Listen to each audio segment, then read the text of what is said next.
Welcome to Đồng Nai Radio and Television Station. Here come to the news today.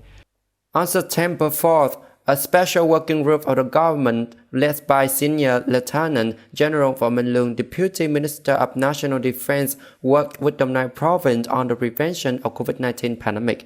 At the meeting, Chairman of the Provincial People Committee, Cao Tiến Dũng, says that Đồng Nai proposed the government to allocate 3 million doses of vaccine to Đồng Nai in the near future, so that Đồng Nai would soon cover the vaccine and create community immunity.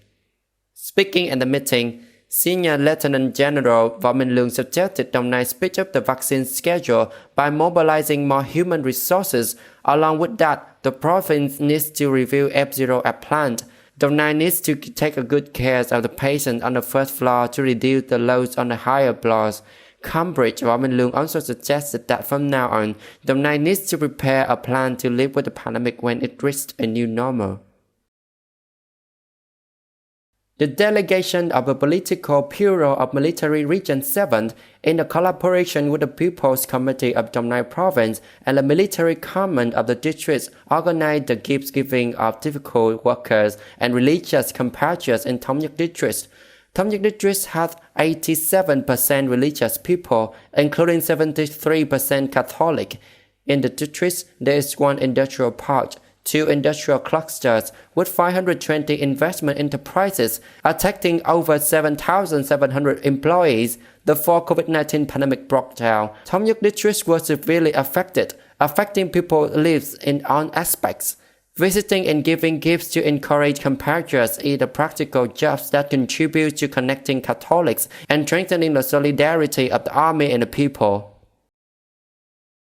Experts says that the economy can return to the pre-pandemic GDP growth rate at 6.5 to 7% from 2022 onwards.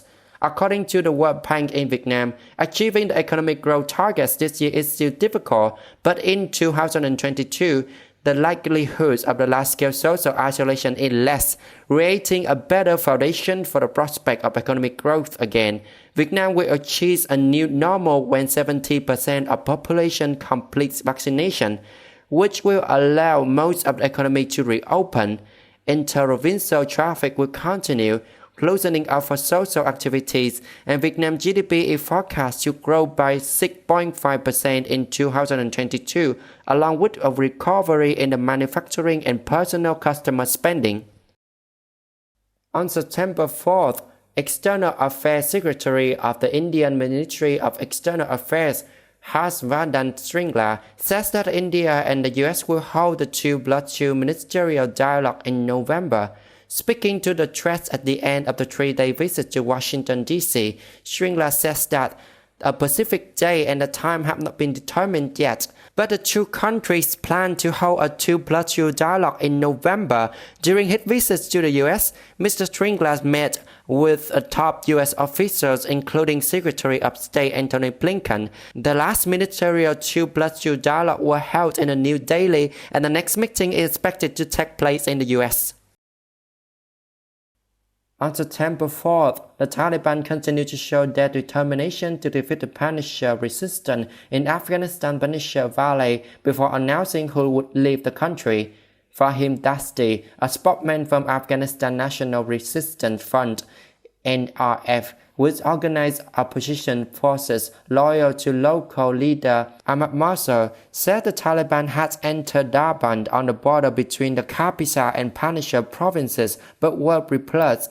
On the same day, former Vice President Amrullah Saleh acknowledged the dangerous situation of the NRF. Meanwhile, a Taliban source says fighting was taking place in the Panjshir, but the process had been slowed down by land mines en route to the capital and the provincial governor's palace.